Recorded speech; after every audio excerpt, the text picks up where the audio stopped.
in many international and also national conferences and seminars.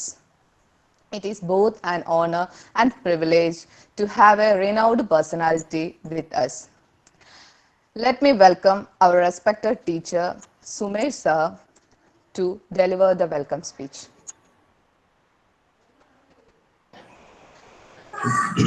Good afternoon, all of you.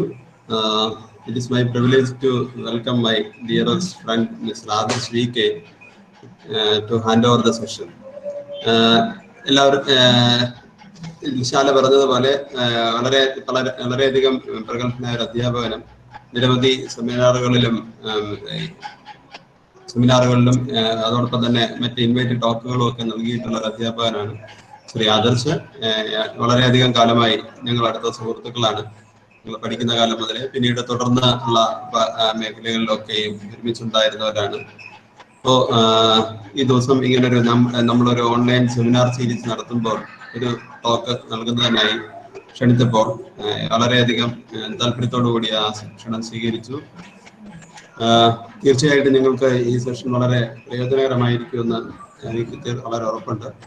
അപ്പോൾ ഞാൻ ആദർശ് സാറിനെ ഡിപ്പാർട്ട്മെന്റിന്റെയും ഓരോ പാർട്ടിസിപ്പൻസിന്റെയും പേര് ഈ സെമിനാറിലേക്ക് ഈ പറഞ്ഞിരിക്കുന്ന സബ്ജക്ട്, അതായത് transformations in Euclidean plane and arithmetic on complex numbers എന്ന ടോപ്പിക്കിലേക്ക് ഒരു ലെക്ചർ നൽകുന്നതിനായി ക്ഷണിക്കുന്നു.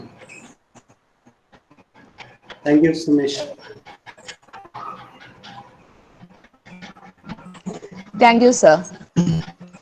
With great pleasure, I welcome respected VK Adar sir to handle today's section. Yeah, thank you. So first, let me share my presentation.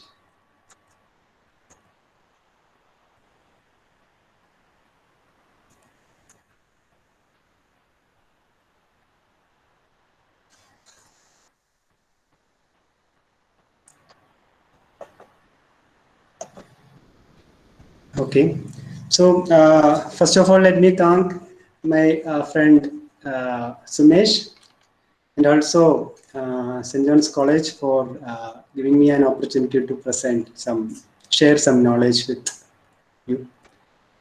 Okay, so straight away I am going to my lecture. So my topic is transformation of Euclidean plane and arithmetic of complex numbers. So I'll be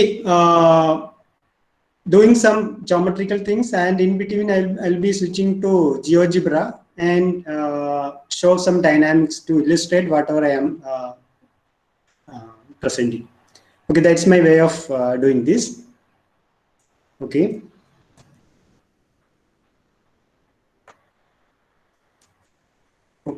So before going to my main contents, first let us look at these two objects. These are familiar. Hello? Presentation visible alla ennu thonnu ano? Okay. അങ്ങനെ കുഴപ്പമില്ല, ഒരു minute 2-3 minute കഴിഞ്ഞ് തുടങ്ങിയാലും മതി. അല്ല, അതെ, എൻ്റെ system ചെറുതായിട്ടൊന്ന് slow ആവുന്നുണ്ട് ഇന്ന്, അതുകൊണ്ട് ചെറിയ ഇഷ്യൂസ് ഉണ്ട്. അതുകൊണ്ടായിരിക്കില്ല, ഞാൻ നോക്കട്ടെ. എൻ്റെ പ്രസന്റേഷൻ ഞാൻ സ്റ്റാർട്ട് ചെയ്ത് തന്നെ ഇല്ലെന്ന് തോന്നുന്നു. ഓക്കെ, ഇല്ല, ഞാൻ പ്രസന്റേഷൻ സ്റ്റാർട്ട് ചെയ്തിട്ടില്ല. Sorry sir. സ്റ്റാർട്ട് ചെയ്താണ്.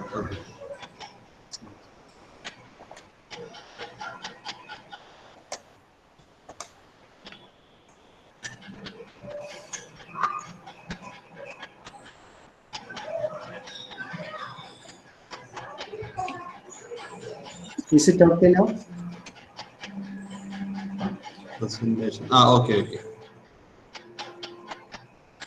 Okay, fine. Yeah, so this is the title that I already mentioned. Now, before going to the main content, let us have a look at these two objects. So first is the complex plane C, and second object is the Cartesian plane R square. So these are familiar to almost all of you. So just for a sake of the beginning, let us have a look at the objects in this, or each of these objects. I mean, so In complex plane, we usually write a complex number z as x plus iy, where x is the real part of that complex number that comes from this horizontal axis, real axis, and y is the imaginary part of the number, and that is in the vertical line, comes from the vertical line, and this length is called modulus of z. And this angle, positive angle from the x-axis, is called argument of z. And using the basic trigonometry, it is easy to see that I can represent a complex number z as r cos theta plus I sin theta, which is called a modulus amplitude form. Okay, that is some basic objects in the complex plane. And if you come to the Cartesian plane, somewhat similar things happens, like, right? So there the points are represented by ordered pair x comma y, and of course x is r cos theta and y is r sin theta if you consider this angle theta. And this is called polar representation. Instead of here modulus amplitude form, here it is called polar representation. And this modulus is again root of x square plus y square. Here also it is root of x square plus y square. So there are lots of similarities between this Cartesian plane r square and complex plane C. So in this lecture, what I am going to do is, we are familiar with the Euclidean geometry, which we well studied using the analytic geometry in R square, Cartesian plane. And there is a lots of arithmetic coming from complex numbers. So I want to relate these two things. The basic arithmetic of complex numbers I want to obtain from the Euclidean geometry. That is the plan of my main theme of my lecture, but I will give some flavor of some other geometries. I won't go deep into that, and also the whole lecture is just to give a flavor. I won't give rigorous. I'm not going to give any rigorous proof, but I will give some flavor. That's an idea. So it is easy to see that there is an one-to-one correspondence between points in the Cartesian plane and points in the complex plane, right? The correspondence is self-evident. Ordered pair x comma y is mapped onto x plus iy. And in fact, you can see that this correspondence is a homeomorphism, right? Both of these spaces are topological spaces. There will be lots of audience from degree so I am not going to use any topology or any heavy analysis throughout the topic, but in between I just want to hint these facts, that's all. Okay, so these two spaces are topological spaces. They have their own topology, and using this correspondence, it is not difficult to see that these two are homeomorphic spaces. So topologically, they are same. Topologically, they are same. That is the meaning of saying there is a homeomorphism between two spaces. Okay, and these spaces have their own algebra. So if you come to the addition, what is the addition in addition of complex numbers? You add the real part plus I into, you add the imaginary part, right? So similarly, if you come to the Cartesian plane R square, there also you do the same addition, right? Which is called coordinate wise addition, coordinate wise addition. So addition wise, the algebra is exactly same for in both of these spaces, right? Now, but you come to multiplication, it is not equal. In complex numbers, multiplication goes like this. A plus IB into C plus ID is equal to AC minus BD plus I into AD plus BC. So, I should warn that it is not like opening the bracket. You can study complex multiplication like opening the bracket and put I square equal to -1, but beware that it is not at all opening the bracket, it is something else. So the definition comes from something else, and it happens to be same as like opening the bracket.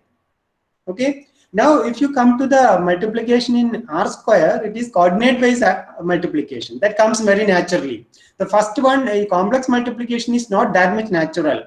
If you avoid the case opening the bracket, it is not at all natural, right? But for the multiplication in R square, it comes very naturally, coordinate based multiplication. Okay, so both have a ring structure, but complex multiplication have somewhat nicer structure, right? It is a field. It has non-zero complex numbers as multiplicative inverse, but in R square, if you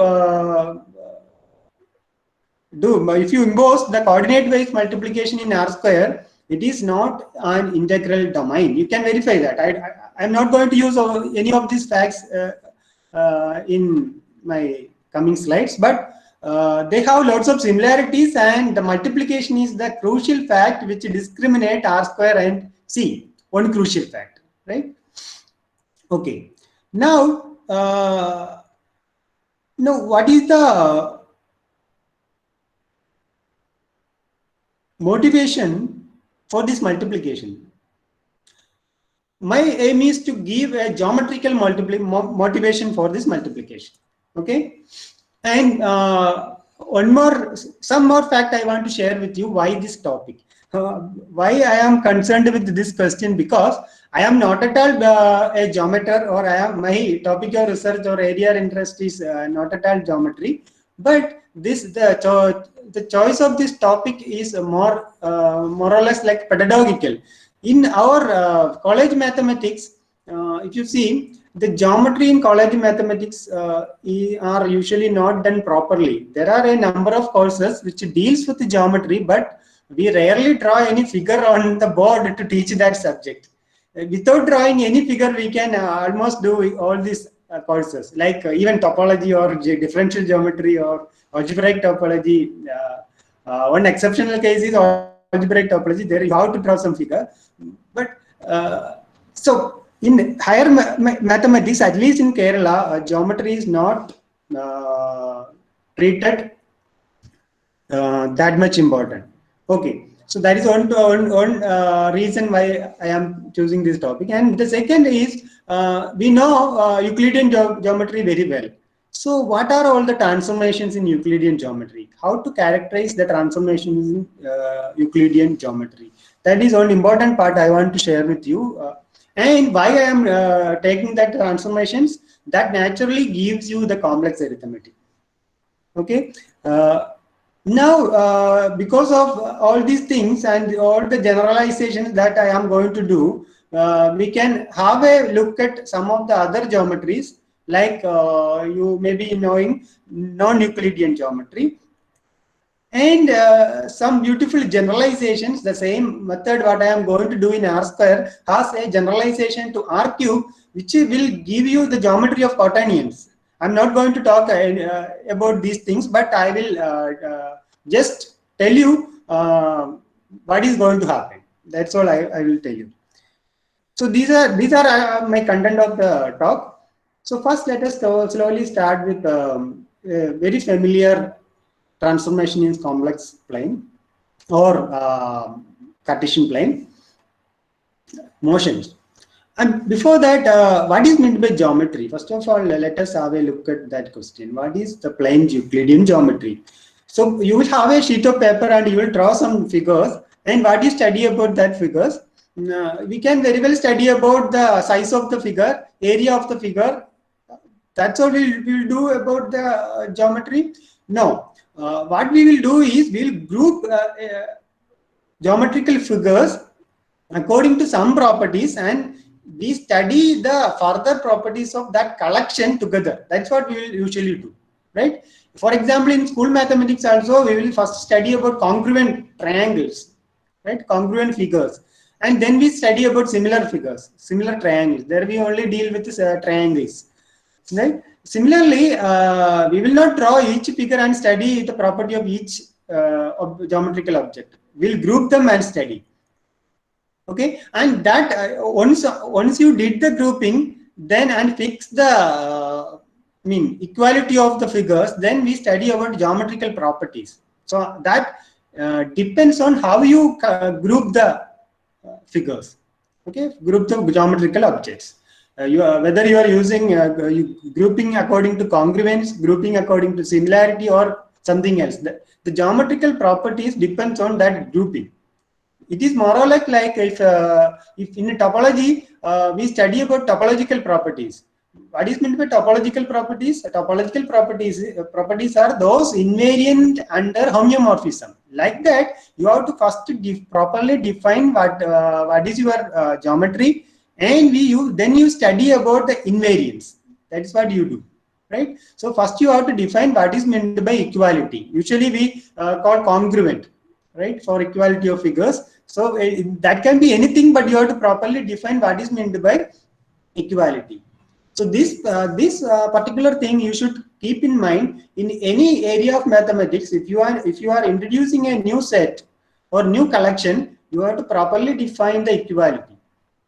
For example, if you consider the set of all complex numbers, after defining the set of complex numbers, usually it is done like complex numbers are sets of the form a plus ib, where a and b are real numbers and I square equal to -1. Okay, fine, you can do that. Then after that, the you have to do is how you will identify two complex numbers. If Z1 is one number of this form and Z2 is another number of this form, how you will say that Z1 is equal to Z2 or Z1 is not equal to Z2? So what is the equality of complex numbers? We will say that Z1 equal to Z2 if real part of Z1 equal to real part of Z2 and imaginary part of Z1 equal to imaginary part of Z2. That is how we define the equality of complex numbers. After properly defining the equality, only you can go to further algebra of the complex numbers. And this is true for any set. Okay. Okay. Now, in geometry, Euclidean geometry, equality is defined using transformations of the plane. Let me illustrate this using an example.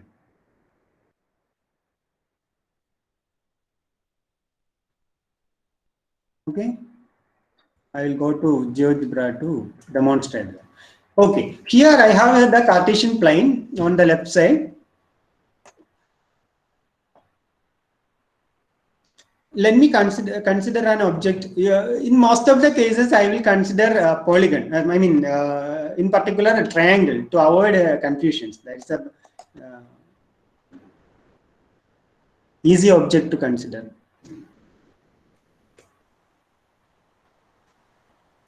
So let me consider a triangle in this plane.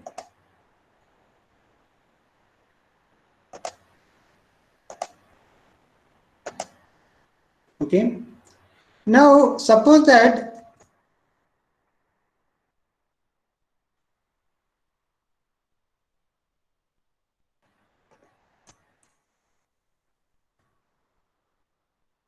you have a copy of that triangle, or suppose you don't know whether it is equal or not, but you have another triangle which looks almost similar to the first triangle.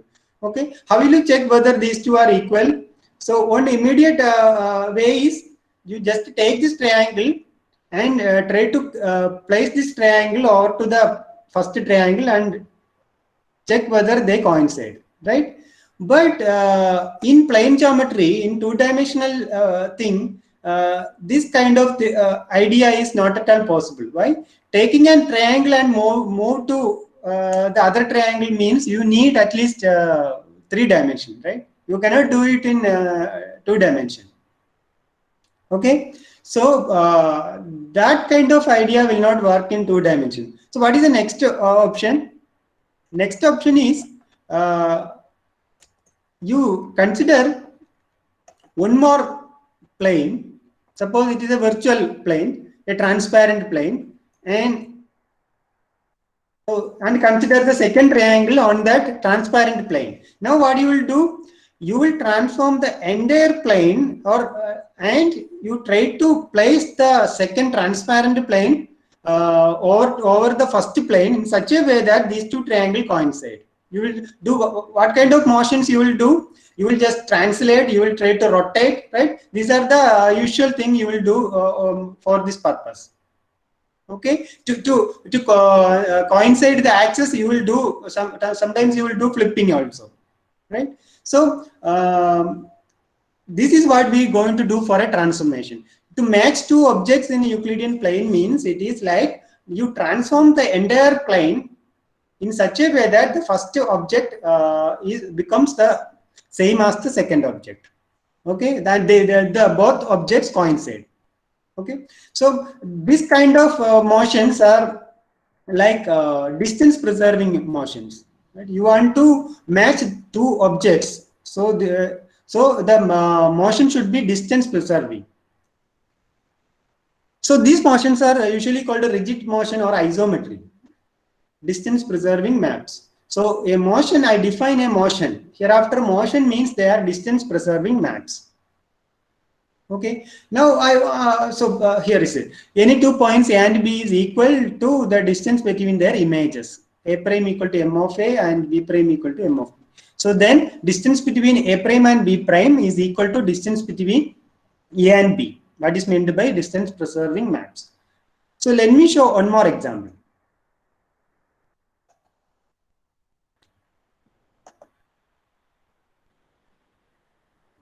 Okay. Now consider a quadrilateral. I'll do one distance preserving map, which is a most familiar distance preserving map is translation. Suppose I do a translation. Okay, here the translation is denoted by T81. That means what I am doing, I am adding each vector in this quadrilateral by the vector 8, 1, ordered pair 8, 1. That's what I do here. And then it translates the quadrilateral. You keep in mind that I am not translating only the quadrilateral. I am actually translating all the planes by 8, 1. That's what I am doing. But in practice, we will not draw it in two different planes. We will do it in the same plane. Okay. We only draw the translated object, not the entire plane. That is what we do usually. So what is the property of this translation? Once you translated this to Q1 prime, the first quadrilateral is called Q1 and second is called Q1 prime. Once you translate it to Q1 prime, you can go back to Q1 by using a similar translation, right? Here the vector of addition is -8, -1, ordered by -8, -1. So the fact is that this translation or this transformation has an inverse. All right. Now let me do another same kind of translation. Here, what I am doing is I am translating Q1 prime by a vector 1, -7. Now see what happens when you compose it. So when you compose it, you are actually getting if you go from Q1 to Q1 prime and then go from Q1 prime to Q1 double prime, it is exactly same as going from Q1 to Q1 double prime. So that means what? If you collect all the translations of the plane, then the composition is a binary operation. So it has a binary structure. Not only it is a binary structure, it has an inverse, right? And similarly, composition of functions is an associative map. And if you translate with the vector 0, 0, you will get the identity translation. That means if you collect all the translations in the Euclidean plane, that is a group. In fact, the same idea will work for general motions also. Up to now, I didn't tell what are all the motions, but trust me, same kind of proof works for general motions also. So what is the conclusion? Set of all motions forms a group G, right? In the next slide or next item, I will show one more example to make it more clear. So this was what we observed, set of at least using translations. Before going to the next example, let me tell about some history. Now what we saw, set of all motions forms a group. And what are the invariants? The invariants are properties which is preserved by these motions. So in this kind of geometry, the invariants are properties preserved by motions. Now what Felix Klein did is he just reversed the idea. Instead of collecting some kind of instead of doing this, you first start with a group of transformations, right? Then you study about the invariance of that transformations. That is what Klein did. So in something called Elangen program, this Elangen is a university where this Klein worked. In 1872, he initiated this thing. So what is the idea? First select a group G of transformations and define the corresponding geometry as the study of invariance of that G. So it generalizes the idea quite broadly, right? Okay, let us see one more example to make it clear. Yes. Consider a triangle. What I am doing is I am going to rotate this about origin. In the previous example, we saw translations. Now I am rotating this about origin. Okay. So note that what are all the properties of this rotation. So there is an identity rotation. If you rotate with an angle 0 degree, then that is an identity rotation. Now see, this has an inverse also. If you rotate to some 45 degree, you can do the minus 45 degree rotation and you can come back to the original position, right? And the composition of two rotation is clearly a rotation. So instead of collecting all the group of translation, you can very well collect all the collection of all rotations about origin, and that also forms a group, and that is evident from this dynamics. Okay, now let us do another thing. Instead of rotating about origin, what I do is I rotate about the point C, an arbitrary point C. So what are all the properties of this dynamics?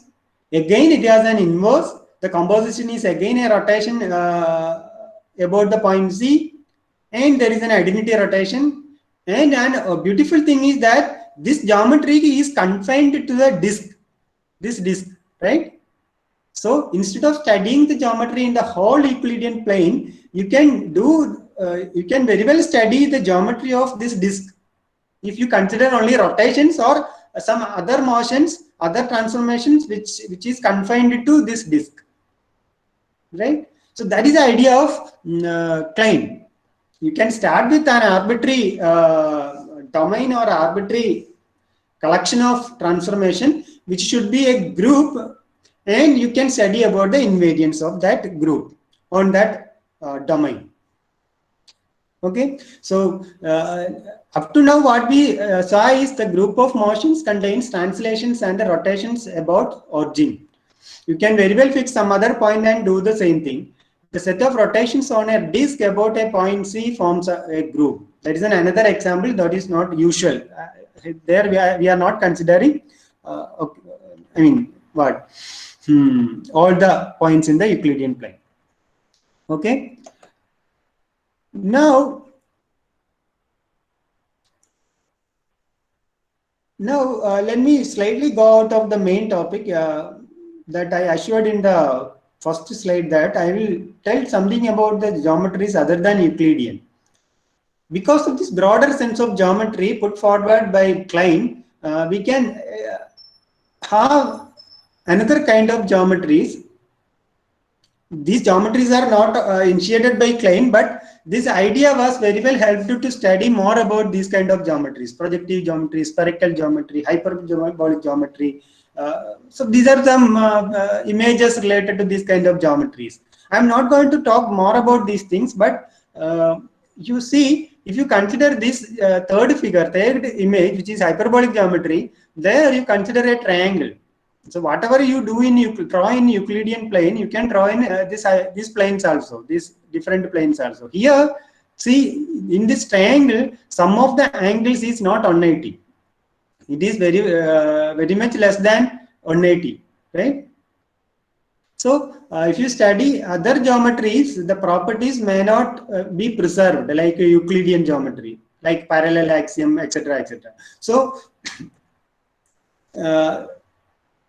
there is no need to go to these unfamiliar geometries. There is one instance where you did non-Euclidean geometry unknowingly. So in fact, for MSc students, that comes in the second, third or fourth semester in Kerala University, complex analysis course. There, if you studied Mobius transformations and stereographic projection, what you do is you take the complex plane and identify the point at infinity with the north pole of R3. Then you identify the whole complex plane with the sphere. So there you actually doing spherical geometry. Okay, if you go into that, you can see that their Mobius transformations plays an important role. Let me tell you, these Mobius transformations are not only good in this geometry or complex analysis. These transformations are used in several areas of mathematics. Even the area that I am working, the number theory also heavily uses this Mobius transformations. I just want to point that thing. Now, the beautiful thing is, an interesting fact is, if you collect all the transformations in Euclidean geometry, then they are characterized by simple Mobius transformations of the form AZ plus B, where A and B are complex numbers. Mobius transformations are, in general, they are functions, rational functions of the form AZ plus B divided by CZ plus D. I'm not going to tell more about Mobius transformation, or therefore I am not including that description in the slide. But just to notice that all transformations of Euclidean geometry can be characterized by this single equation, M of Z equal to AZ plus B. I will do that. I will demonstrate that fact. And the more beautiful thing is that not only in Euclidean geometry, if you go into spherical geometry or hyperbolic geometry, there also motions are characterized by maybe not all the motions, but a major collection of motions are characterized by Mobius transformations. Okay. Now let us do one by one. Once again, let me remind you about the arithmetic in complex numbers. I just want to point out the multiplication. Instead of doing that fantasy multiplication, that like opening the bracket, the more useful multiplication in complex arithmetic is this thing. But modulus amplitude form, multiplication with respect to modulus amplitude form. It contains much geometry. So Z1 is R e raised to I theta, R is the modulus and theta is the argument or amplitude, and S is the S e raised to I phi is the Z2. Then when you multiply, you can verify that this Rs into e raised to I theta plus phi. Right? Let me demonstrate that using a figure. So these are two complex numbers. So I want to add this. So what is addition? This is exactly same as the parallelogram law, right? Because the addition is exactly same in R square and C, the addition is same, so it is not surprise. It gives you the same parallelogram law. Okay. Now, what happens when you multiply? So when you multiply, yeah. Yes. Okay. When you multiply, what happens? You see, Z1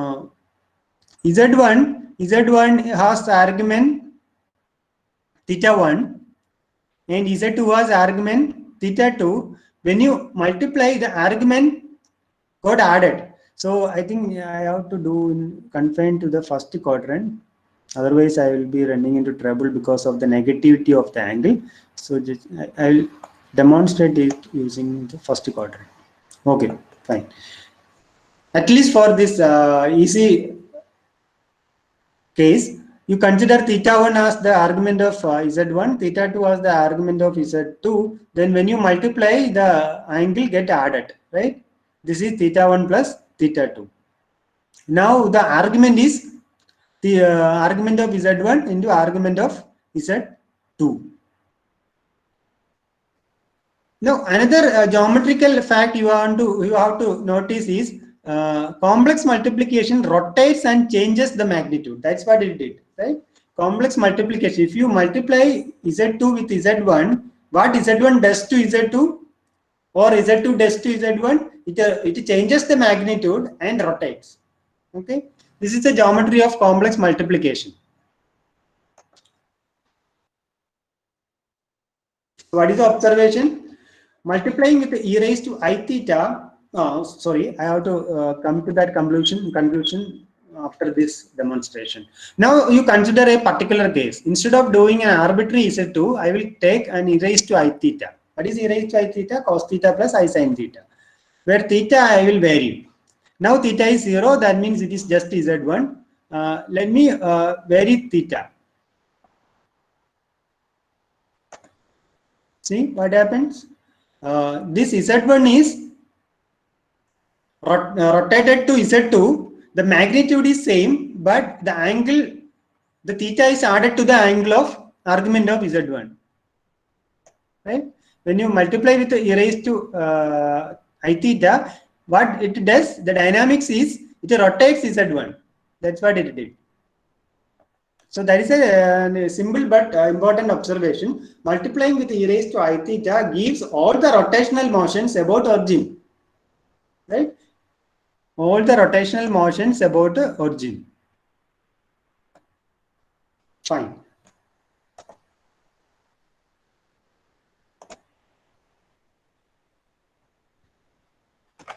Okay. So this was the conclusion about the last observation. Multiplying with e raised to I theta, theta belongs to R, gives all the rotational motions about origin. Addition gives all the translations. Right? That is easy to observe. Already we saw. Using translation means adding the vector or adding a complex number. Adding a vector 1 comma minus 7 is exactly same as adding the complex number 1 plus I into minus 7, minus 7i. Now what happens if you composite these two maps? That means multiplying with e raised to I theta and addition. Let me demonstrate that using a picture. First, let me rotate this thing by an angle 45 degree. Okay, I rotated this by an angle 45 degree.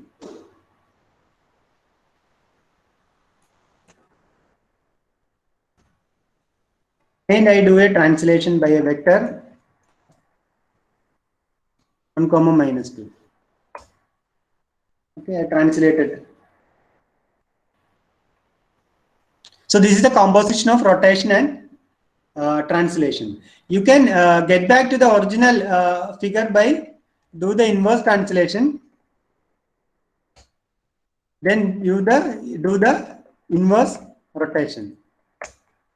So what it tells, initially we collected only translations and formed the group. Then we collect all the rotations about the origin and formed the group. Now this dynamics tells us that you can very well include translations and rotations and consider the composition as the operation. Then that forms a group.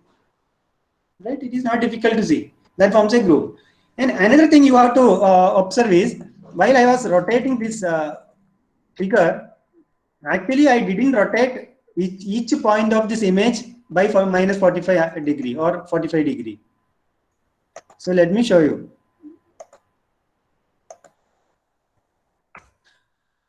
What exactly I did is, I rotated. So the points in this image is determined by a triangle ABC, and I only rotated that triangle or three vertices of the triangle.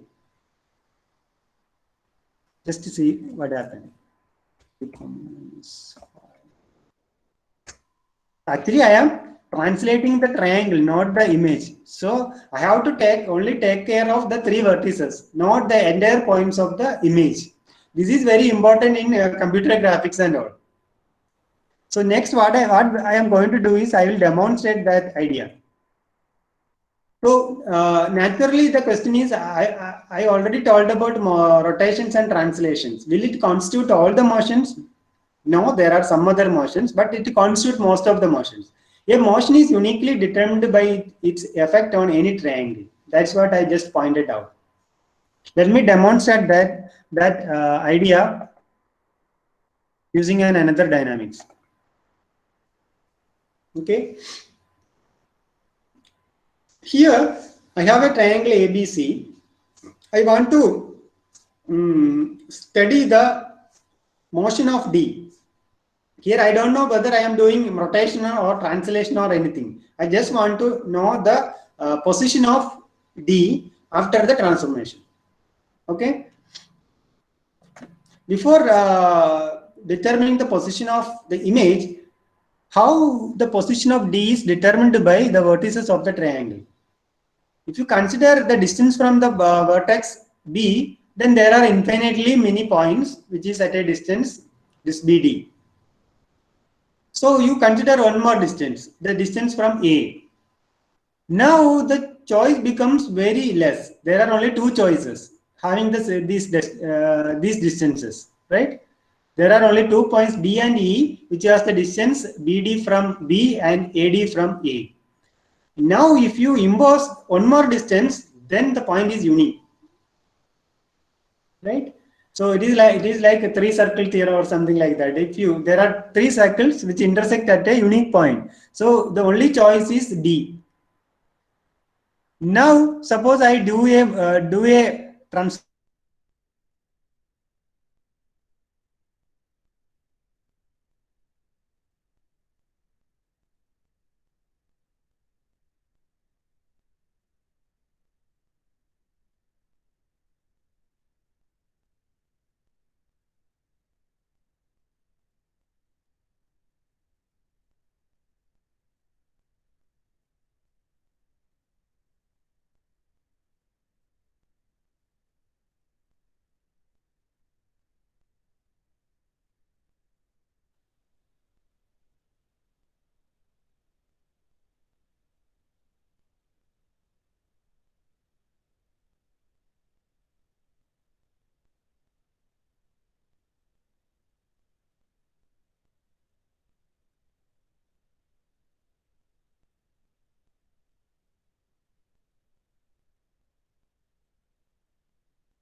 Others, hello. Hello, ipo ശരിയായോ voice? Hello. Okay ഏത് point വെച്ചിട്ടാണ് ഇത് presentation പോയെന്ന് പറയാമോ? അതിന്റെ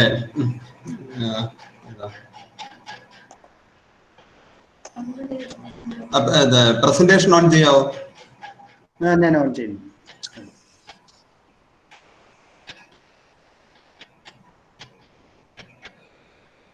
ഈ slide ഞാൻ തുടങ്ങിയായിരുന്നോ? Rigid motion അത് തുടങ്ങി. റിജിഡ് മോഷന്റെ മോഷൻ ക്ലാസിഫിക്കേഷൻ. അതെ. Motion is uniquely determined by its first effect on any triangle. അതാണ് പറഞ്ഞുകൊണ്ടിരുന്നത്. ട്രയാങ്കിളിൽ നിന്ന് മൂന്ന് സർക്കിൾസ്, മൂന്ന് വെർട്ടെക്സിൽ നിന്നുള്ള ഡിസ്റ്റൻസ് വെച്ചിട്ട് യൂണിക്ലി ഡിറ്റർമിൻ ചെയ്യുന്നു. ഫൈൻ. അപ്പൊ അധികം ഒന്നും മിസ് ആയിട്ടില്ല. ഞാൻ ജസ്റ്റ് അവിടെ എത്തിയതുള്ളൂ. ഓക്കെ. അപ്പോ we were demonstrating that using this thing. Okay. ഇവിടെ നിന്ന് സ്റ്റാർട്ട് ചെയ്യാം. Now, suppose you apply a motion M. Okay. Then it translates ABC to A prime, B prime, and C prime. Since we are doing distance preserving motion, not that if the image of D is D prime, then it is clear that the distance of D prime from A prime, B prime, and C prime is exactly same as distance of D from A, B, and C. That is not difficult to see, right? Because we are doing distance preserving transformations. Okay, so that is what we observed in the last claim. Any motion of a point is determined by its distances from the vertices of a triangle. Okay, അപ്പോൾ നമുക്കൊരു image move ചെയ്യണമെങ്കിൽ എന്ത് ചെയ്താൽ മതി? അതായിരുന്നു ഞാൻ തൊട്ട് മുമ്പത്തെ ആ ഒരു ഡൈനാമിക്സിൽ കാണിച്ചത്. ഒരു ഇമേജ് മൂവ് ചെയ്യണമെങ്കിൽ എന്ത് ചെയ്താൽ മതി? ആ ഇമേജിനെ ആ ഇമേജിലെ പോയിന്റുകളെ ഒരു ട്രയാങ്കിളിന്റെ വെർട്ടെക്സുകളും ഉണ്ട്, വെർട്ടിസസ് കൊണ്ട് ലൊക്കേറ്റ് ചെയ്തിട്ട് ആ ട്രയാങ്കിൾ മൂവ് ചെയ്താൽ മതി. അല്ലെങ്കിൽ വെർട്ടിസുകൾ ഒരേപോലെ മൂവ് ചെയ്ത് കഴിഞ്ഞാൽ you will get motions. Vertices പല രീതിയിൽ മൂവ് ചെയ്ത് കഴിഞ്ഞാൽ അത് ഡിസ്റ്റൻസ് പ്രിസർവിംഗ് മാപ്പ് ആവില്ല. പക്ഷെ വെർട്ടിസസ് ഒരേ രീതിയിൽ ട്രാൻസ്ലേറ്റ് ചെയ്യുക, റൊട്ടേറ്റ് ചെയ്യുക ഒക്കെ ചെയ്ത് കഴിഞ്ഞാൽ ഇമേജ് കറസ്പോണ്ടിംഗ്ലി അത് മൂവ് ചെയ്തോളൂ. That is A observation. വളരെ സിമ്പിൾ ഒബ്സർവേഷൻ ആണെങ്കിലും it is very important for classifying the motions. അപ്പോൾ അപ് ടു നൗ നമ്മൾ രണ്ട് തരം മോഷൻസ് ആണ് പറഞ്ഞത്, റൊട്ടേഷൻസും translations. Let us see whether it constitutes all the motions. Okay, now this idea helps us to classify all the motion. Let us see one more dynamics. Already I talked about rotation. This is rotation about origin, and I talked about translation, and you can do the composition, right?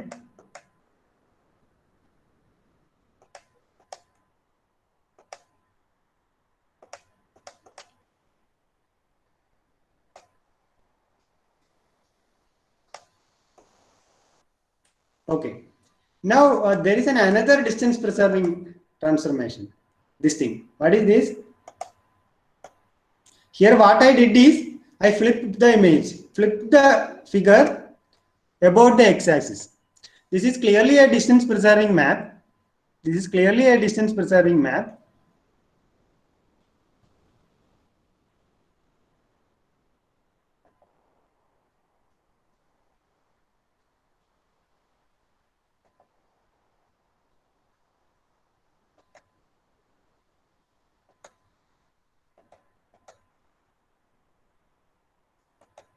Just I want to adjust my figure so that I can see.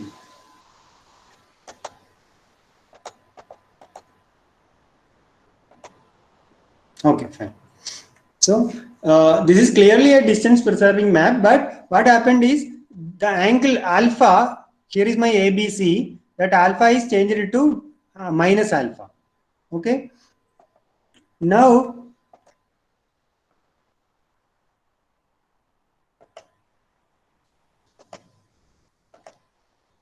suppose you apply a motion M to this triangle, or I mean to the line AB. Suppose you apply motion to the line AB, which goes to A1 prime, B1 prime, right? Then there are two choices for the point C. So what I did it, I first apply the motion to the vertices A and B, that automatically moves the line AB to A1 prime, B1 prime. Then what are all the choices for C1C? This C1 prime, and one point is C1 prime and another point is this thing. Okay, there are only two choices because these are distance preserving maps. Now what are the transformations given by these two choices? This choice C1 prime gives you the transformation which preserves the angle from AB, right? The alpha is preserved, the direction of the angle is preserved. So the second choice gives you another transformation which reverses the angle, and you already know what kind of transformation reverses the angle. That is exactly the flipping. So that means it tells you that there are only three kinds of motions: rotation, translation, and another thing is flipping, and all the compositions of these transformations. So when you what is the observation of this thing? When you consider a line segment, there are only two motions, M and M prime. M gives you the angle preserving map, and M prime gives you the angle reversing map. Okay.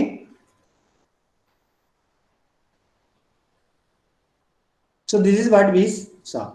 There is exactly one direct, the angle preserving motions are usually called direct motions, and there is exactly one opposite motion m prime that reverses the angle. Now let us concentrate on direct motions. I will only demonstrate the result only for direct motion. I will not touch flipping or reflections. Okay. So what is my claim? My claim is that every direct motion is a rotation or else a translation or a composition of these two. If we fix the origin for rotations. Fixing the origin is not a big thing. Origin fix ചെയ്യുന്നതിന് പകരം you can do the rotation about any point. So what you do is it is enough to study the rotations about origin only. Then if you have how to rotate about another point, what you will do, you will just translate that point to the origin. Then already you have studied the rotations, then you translate back. Okay, you will get all the properties. So I am going to prove this assertion. All the direct motion, what is meant by direct motion? Angle preserving motions are characterized by rotations and translations and their compositions. Let me consider three cases. First, the easy case is, suppose your motion transforms AB to A prime B prime, where A prime B prime is parallel to AB and you have equal direction. The direction is preserved. Then it is very easy to see that it is a translation, right? Each point, it is enough to translate A and B, and it is translated by 4 minus 1. The 4 minus 1 on A and B you are getting the second line A prime B prime. And if you translate this result to complex numbers, what you will get? Actually, you are considering, if you consider each point on this line as a complex number, right? There is an unknown correspondence. We saw that in the beginning slide. So if you consider each point on this line segment as complex numbers, then actually you are adding that each point with the complex number W, where W is 4 plus I. Okay. So this is the first case, which is the easiest case. Now let me consider the second case. Now instead of AB, here it is coming C and D. Okay, that's fine. Now suppose CD, you are transforming this to a parallel line. Here it should be C prime D prime, sorry, but the direction is changed. That's what happened here. Okay, now just do this construction, draw the diagonals, and it is not difficult to see that actually you are doing a rotation. Actually, I demonstrated this using the rotation about the point E. As I pointed out earlier, this is exactly same as you translate this E to the origin, then observe that it is a rotation about 180 degree and then translate back. That's what actually we do. Okay, that means this is a composition of rotation and two translation. Okay, in this case also you are getting the motion as composition of rotation and translation. If you allow all the points of rotation, then it is just a rotation. If you fix the rotation about the point origin, then you do a translation, two translation and one rotation. You will get C prime D prime. Okay, right. In complex arithmetic, what we actually do, for rotating you need e raised to I theta. Already we saw that. Right? For rotating, you need e raised to I theta into Z, which gives you the rotation, necessary rotation, then you add W. That is what we do. Now, let me consider the general case. In the general case, they are not parallel. I will do a construction to demonstrate the idea. Just intersect these two lines, and it intersect at the point I. The angle between these two lines is theta. Okay. I just completed the circle passing through G prime and I. So now note that my initial line is, the line segment is GH and the image line segment is G prime H prime. Okay. Now I just draw the perpendicular bisector of the line segment G prime, joining G and G prime. Okay.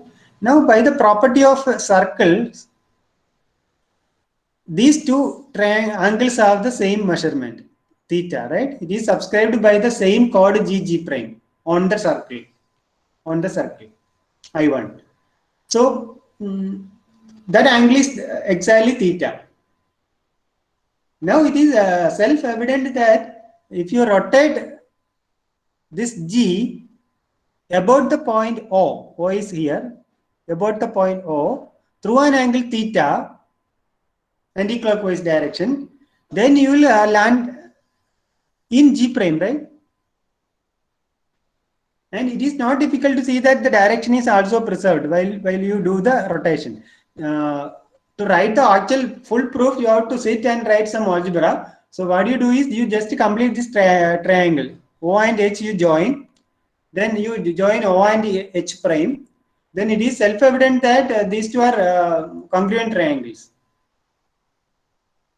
Right? So when you rotate G to G prime through an angle theta with respect to O, it actually rotates the entire line GH to G prime H prime.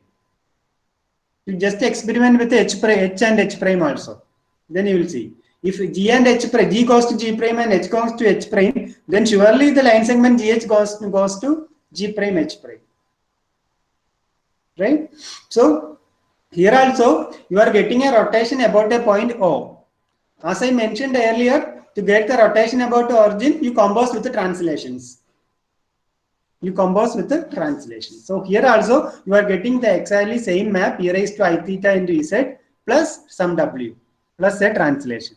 So this geometrically proves my argument. It is not the rigorous algebraic proof, but sometimes it is good to get an intuitive notion of some idea. It is good to draw some figure and see the proof. Then you can slowly write the rigorous proof. Okay. Yes. So what we observed is a very direct motion. Not that here we have considered only rotations and translations. That means distance preserving, angle direction preserving motions. We didn't consider any flipping or reflection. So every direct motion can be expressed as a complex function of the form m of z equal to e raised to I theta into z plus v. Okay, where v is another complex number. You can consider it as a point or complex number, whatever. Okay, fine. Yeah, one more thing. If you consider it as a point, then this e raised to I theta into z is not the multiplication in r square. That's all. Okay. Anyway, yeah, you consider it as a complex number. Now, so one more thing you can notice, each complex. Now, what is the conclusion of all this discussion? You have all the complex numbers, complex plane. Now, what you do is you consider each point on the complex plane as a translation, as a transformation, translation TV. Okay, you identify each point on the complex plane as a translation TV. What is TV? You add all the points on the plane by the vector or by the complex number V. Okay. Then the composition of what we saw is the composition of these translations actually gives you the vector addition, complex addition, right? You composite TV and TW, that is actually V plus W. What that composition gives? TV plus W. So that means when you composite TV and TW, you are actually adding V and W, and you are getting the corresponding translation TV plus W. Okay, this is one way of observing or one way of understanding the complex addition using the transformations. Okay, fine. Now we have what we did is we have characterized all the direct motions. Characterize all the direct group of direct motions, which is a subgroup of group of motions. First, we considered all the motions where flipping or reflection is there, which reverses the direction of the angle. We avoided that and we considered only direct motions, which is also a subgroup of group of motions, and it is characterized by rotations and translations. Now, I just want to point it out one fact which I didn't discuss. Reflections നമ്മൾ ഒഴിവാക്കിയെങ്കിലും they are also very important kind of motions. In fact, there is a interesting theorem which says that every direct motion is the composition of two reflections. Okay, that means reflections are more. I mean, more or less, it reflections characterize all the motions, right? So any direct motion is composition of two reflections. That means every motion can be characterized using three reflections. I'm not going to demonstrate that thing here. So just ഒന്ന് മനസ്സിൽ വെച്ചിരിക്കുക, reflections അത്ര മോശം transformations ഒന്നും അല്ല, motions ഒന്നും അല്ല. It characterize all the motions. Every motion can be characterized using three reflections. I will give you the reference for the proof. Okay. Now, note that motions are distance preserving maps, but usually we are interested in the ratio preserving maps, not distance preserving map. For example, if you consider a right angle triangle, ഒരു right angle triangle എങ്ങനെയാണ് characterise ചെയ്യുന്നത്? Pythagoras theorem അനുസരിച്ചാണ് അല്ലേ? പക്ഷേ Pythagoras theorem ഇപ്പോൾ നിങ്ങൾ fix ചെയ്യുന്ന unit അനുസരിച്ചിരിക്കും. ഇപ്പോൾ 1 യൂണിറ്റ് ഫിക്സ് ചെയ്ത് ഒരാൾ ഒരു ട്രയാങ്കിൾ റൈറ്റ് ആംഗിൾ ട്രയാങ്കിൾ വരയ്ക്കുകയാണ്, എന്നിട്ട് a² + b² = c² ചെക്ക് ചെയ്യുന്നു. ഇനി സെയിം കാര്യം തന്നെ ഒരാൾ 2 യൂണിറ്റ്സ് ഫിക്സ് ചെയ്തിട്ട് വരച്ച് അപ്പൊ വേറൊരു ട്രയാങ്കിൾ കിട്ടും, കുറച്ചുകൂടെ വലിയ ട്രയാങ്കിൾ കിട്ടും. അയാളുടെ യൂണിറ്റ് 2 ആയിരിക്കും, പക്ഷെ അവിടെയും സെയിം ക്യാരക്ടറൈസേഷൻ തന്നെ, a² + b² = c².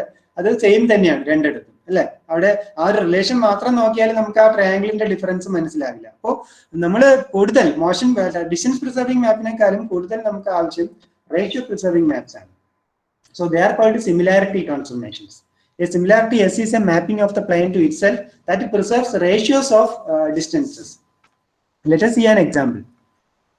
So let's see what happens to this image.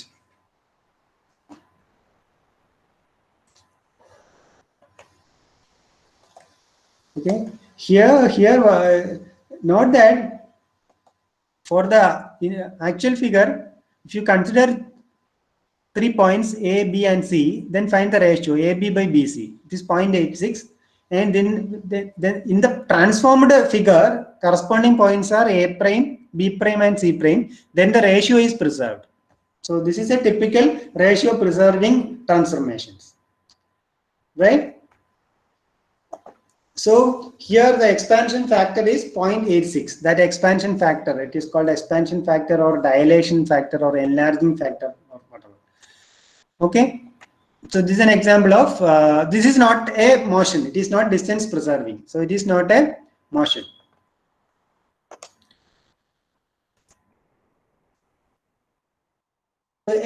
What similarity did? Similarity expands each distance in a figure by the same factor, and that factor is called expansion factor. So the example that I have shown is a typical similarity transformation called a dilation. To get an idea, let me show one more example. Here suppose I put some dilation factor here.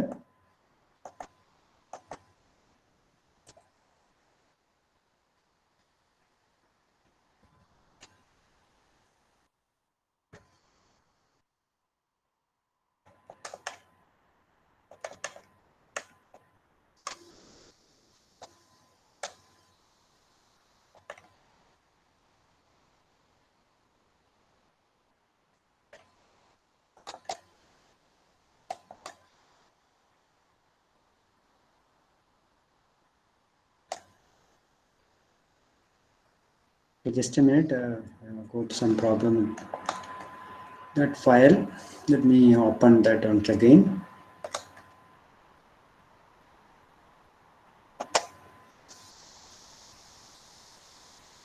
Okay, I have to show the example of the dilation, right?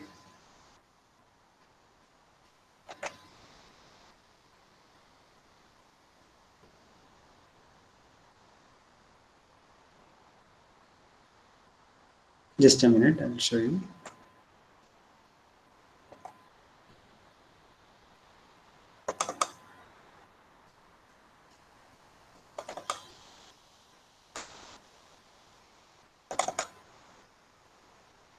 Yeah, dilation image. I have to show dilation example.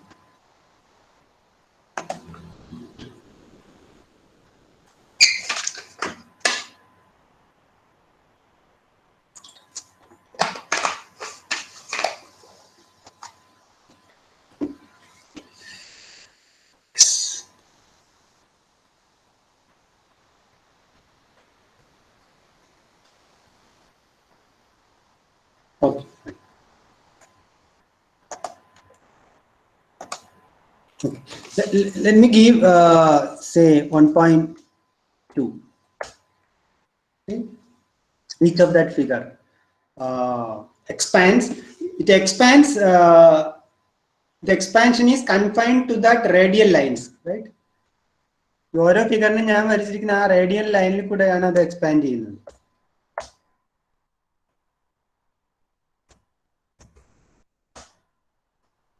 Right? So this is the typical kind of expansion called dilation, and the factor is called a dilative factor, dilation factor. Okay. Like we rotations and translation, when you consider similarity transformations, this dilation is the important thing, or dilation characterizes the similarity motion. Okay. So for similarity transformation, I am not going to be that much detailed like in motions, but exactly same kind of phenomena happens in similarity transformations also. Set of all similarities forms a group for which group of motions is a subgroup or subgeometry. Why? What is a translation? Translation is also a similarity motion. Why? There the ratio is 1, right? The distance between the distance preserving transformation means you just remember the previous example that AB by BC will be always 1. That is going to happen for a motion. Or the scaling factor is 1. The dilation factor or scaling factor is 1. Expansion factor is 1. So any motion is a similarity transformation. So the group of motions is a subgeometry of the set of all group of all similarities. And not that r o theta. R o theta means the rotations about the origin by an angle theta, and TV is the translation by the vector. They are all similarities. That is what I just now pointed out. Now, what are composition of dilation? I just told that it is a group, but that is self-evident. That is not difficult to see. When you consider a dilation, at least you consider all the dilations. You forget about all the similarity transformations. Consider only dilations. What dilation does? It take a point Z. When you multiply with the R, it expands or it shrinks, right? So that means for an expansion, you have, if you do RZ, when you do 1 by R into Z, you get back to the original complex number. So you consider the two figures. So the first dilation is DOR. So when you do DO 1 by R, you get back to the original position. So that means it has inverse. Clearly it has identity. You do the dilation with the factor 1. And clearly the composition is also a dilation. You take two dilation and to compose, you will get another dilation, right? So if you if you restrict your geometry only to dilations, that also gives you a geometry, subgeometry. So subgeometry of all dilations about origin. That is what you will get. Okay. Now suppose you compose dilation with rotation. What happens? First you consider this Z. Okay. When you do the dilation RZ, you will come to here RZ. Now when you rotate through an angle theta, okay, actually you are multiplying with e raised to I theta. Already we noted, right? Rotating about an angle in angle is exactly same as you multiply with e raised to I theta. You end up with this point, and this point is exactly r e raised to I theta into Z. See, that is exactly complex multiplication. r e raised to I theta is another complex number w, z is our original complex number. So when you compose dilation and rotation, you are actually multiplying the complex number z with another complex number w. So that is what I am here writing. What we observed is you take a complex number r e raised to I theta. When you multiply each complex number with a w, you are actually doing dilative rotation of the entire complex plane or Euclidean plane. So that gives you exactly the complex multiplication. Okay, so this dilative rotations gives you complex multiplication.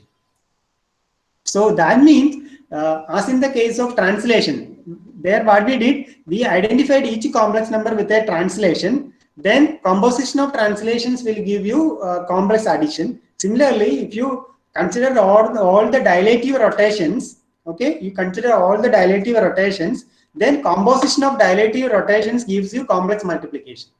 That's what we observed, right? So see, one operation is for the similarity group, purely geometry. So that gives you the exactly the same arithmetic, complex multiplication. I mean the complex arithmetic. Okay, this is how you can naturally obtain complex addition and complex multiplication from the Euclidean geometry. Now let me point out one more thing. I am not going to prove this. I already classified the motions more or less same way, but it requires some more complexity. You can classify what similarities also. I just want to give you the a flavor of the proof. You consider this image, okay? You consider this doll. Suppose you do a similarity transformation SR, okay?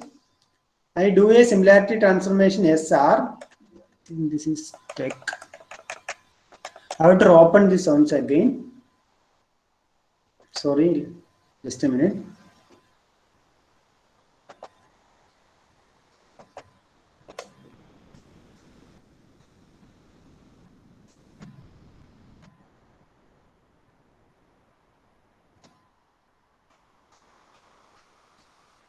Okay, now you do a similarity transformation SR. Okay, not that it expanded, and it not only expanded, it changed the position. It is not a dilation. Not that it is not a dilation, right? It is some arbitrary similarity transformation.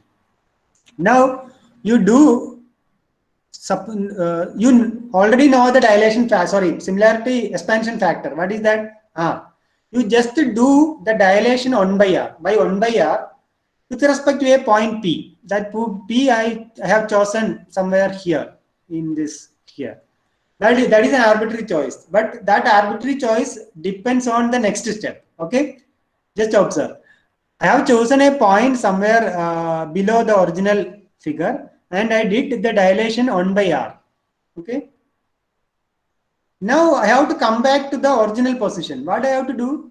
Not that these two figures have the same size. That means these are distance preserving images. Now I only need a motion to come back to the original figure. Right? For example, you see what I did is first I did a rotation, then I did a translation to come back to the original figure. That's what I did. So that means any similarity transformation is a composition of dilation and motion.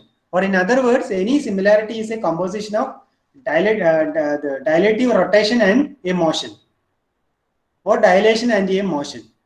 Okay, that means the classification of similarities comes from the classification of motion. What was the classification of motion? The motion classification was any motion is rotation, translation, or flipping, reflection, or composition of these two. Therefore, any similarity transformations is again any similarities is, there are two types of similarities: direct similarity and opposite similarity. Direct similarity, direct similarity, if you consider only direct motions and compose with the dilations, you will get direct similarity, angle preserving transformation.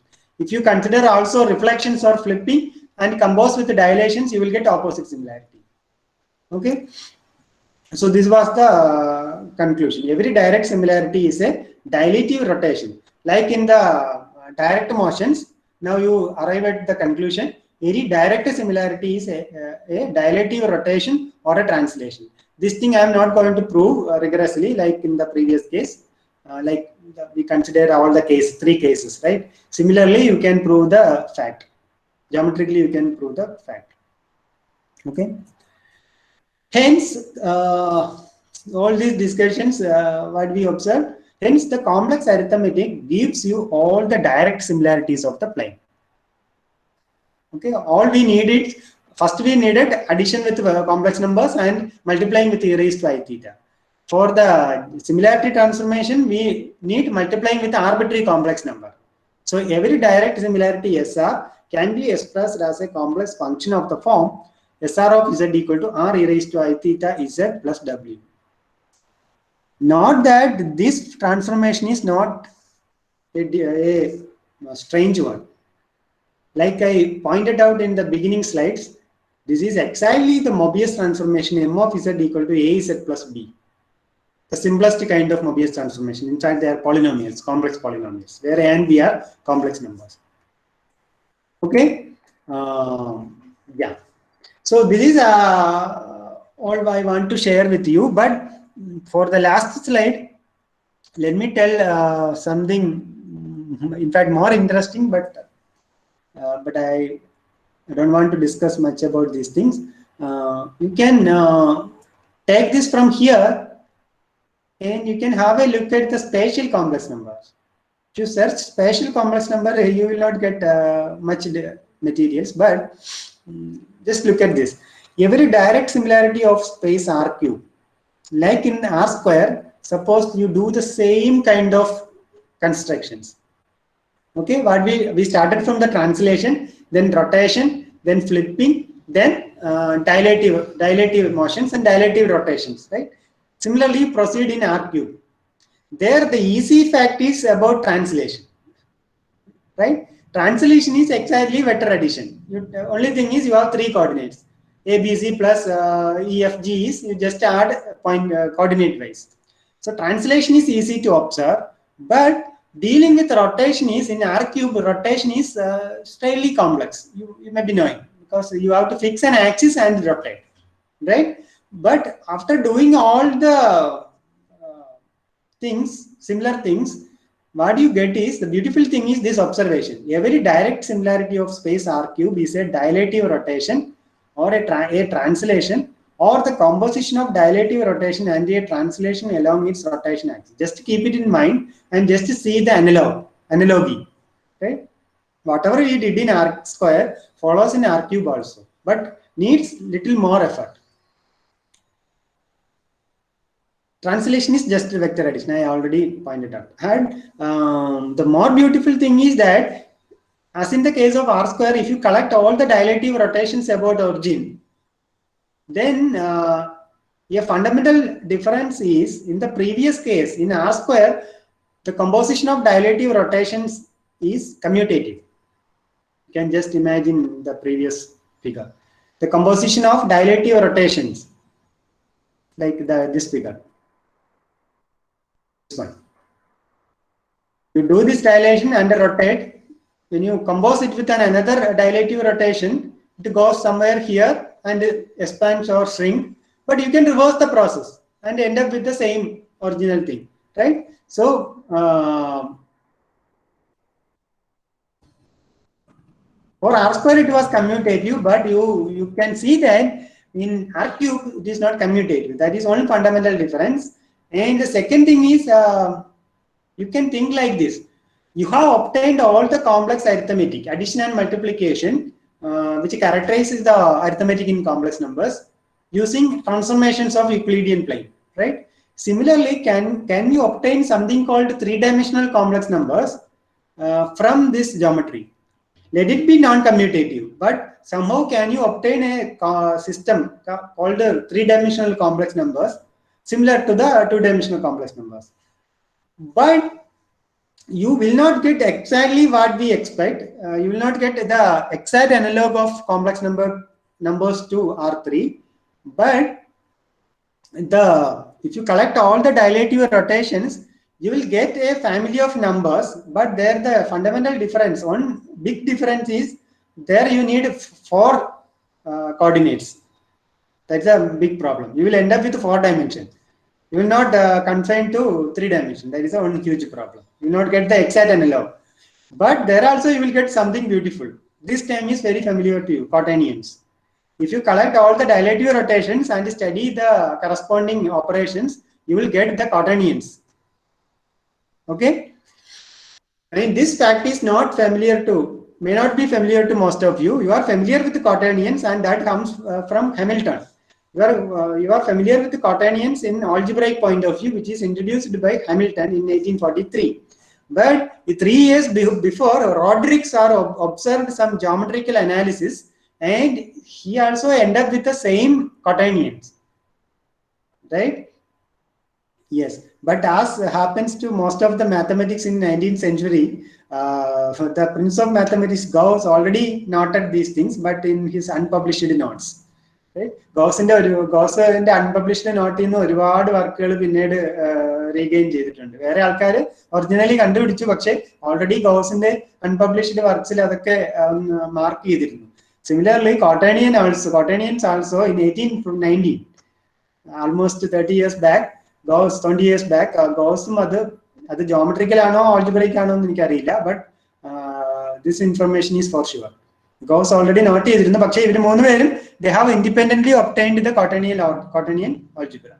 And if you go this way, geometrical way, it is more beautiful than algebraic way of studying quaternions.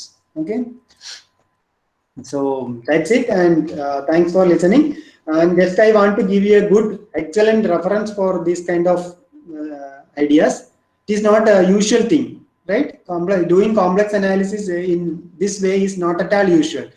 There is a book by Tristan Nidan called Visual Complex Analysis, a big book, and contains lots of different ideas of complex analysis, purely geometrical way.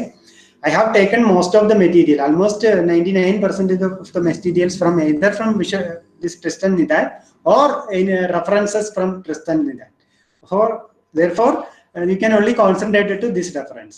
And I wanted to give you one more reference that is a personal choice. This is a very good book, classical book of Geometry and Imagination by famous Hilbert and Wasson. Hilbert is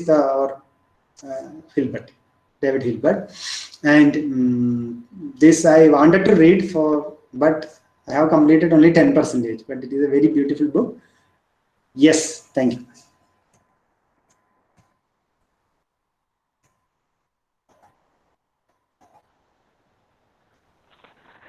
With this, we came to an end of today's section. Thank you, sir.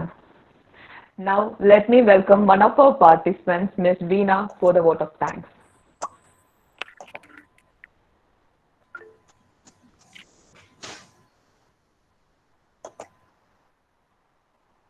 Warm good morning all. Respected and most distinguished chief guest of the day, Adarsh sir, our beloved HOD CB sir, honorable teachers and all the participants. Myself Veena, and I deem it's a great honor to propose the vote of thanks to those who have directly and indirectly helped us in making this lecture such a resounding success. At the outset, I would like to propose the hearty vote of thanks to our chief guest of the day, Mr. Adarsh VK, for sharing us with his precious knowledge to all of us. Thank you, sir. And also, thank you, sir. And we are enlightened with your knowledge and presence. The way he explained the lecture was really exemplary. That was great and thankful. And also, I would express my sincere gratitude to our principal, Reverend Father Johnson Puduvilil, for providing us with encouragement and support. Thank you, Father. And I'm very grateful to our beloved HOD Sibisa for organizing this event and contacting and promoting with other colleges and universities for the participation. Thank you, sir. Many teachers from our college and also from other college are here to grace the occasion. I extend my profound gratitude for the presence in this lecture. Last but not the least, My heartfelt thanks to all the participants for their active involvement in this lecture who have turned up in such a great number, not only from our department but also from other colleges. Thank you so much for your active involvement. And once again, I thank you all for your cordial cooperation. Thank you. Thank you all.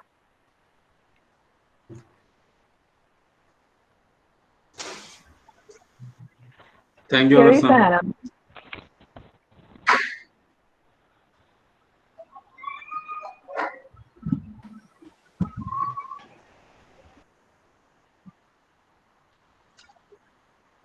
Hello, Shalu, final announcement.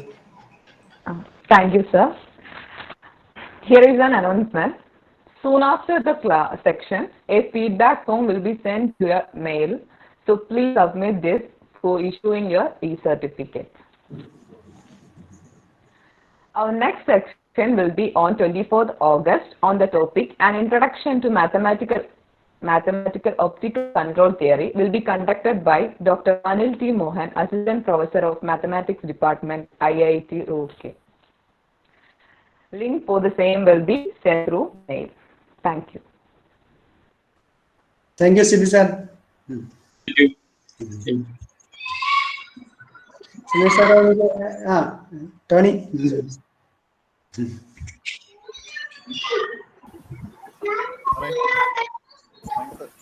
വീട്ടിലാണോ? വീട്ടില. അല്ല, clear ആയിരുന്നല്ലോ അല്ലെ presentation ഒക്കെ? എനിക്കിവിടെ എന്റെ system ഇന്ന് രാവിലെ മുതൽ ഹാങ് ആവുന്നുണ്ടായിരുന്നു. എനിക്ക് അതുകൊണ്ട് പേടിയായിരുന്നു സംഭവിച്ചത്. അതാണ് ഇടയ്ക്ക് 1-2 തവണ ഹാങ് ആയി. രാവിലെ ഒരു തവണ പിന്നെ ഷട്ട് ഡൗൺ ചെയ്യേണ്ടി വന്നു, ഫോൾ ഷട്ട് ഡൗൺ. അപ്പൊ ഞാൻ ഇടയ്ക്ക് ഇത് സംഭവിച്ചാലേ ആകെ കൊള്ളാവും. കാരണം കുറെ ജിയോജിബ്ര ഫയൽ ഓപ്പൺ ചെയ്തിട്ടിരിക്കുക. ഒന്നേന്ന് അതെല്ലാം ഓപ്പൺ ചെയ്യാന്ന് പറയുന്നത് ഒത്തിരി സമയം എടുക്കും. ഭാഗ്യത്തിന് വലിയ പ്രശ്നം ഉണ്ടായില്ല. ക്ലാസിനെ ബാധിച്ചില്ല. അതെ. ക്ലിയർ യൂസ്ഫുൾ ആയിരുന്നോ? കാരണം ഒരു റിഗറസ് ആയിട്ടുള്ള ഒരു പ്രസന്റേഷൻ അല്ല, പക്ഷെ ജോമെട്രി ഉപയോഗിച്ച് പറയുമ്പോഴേ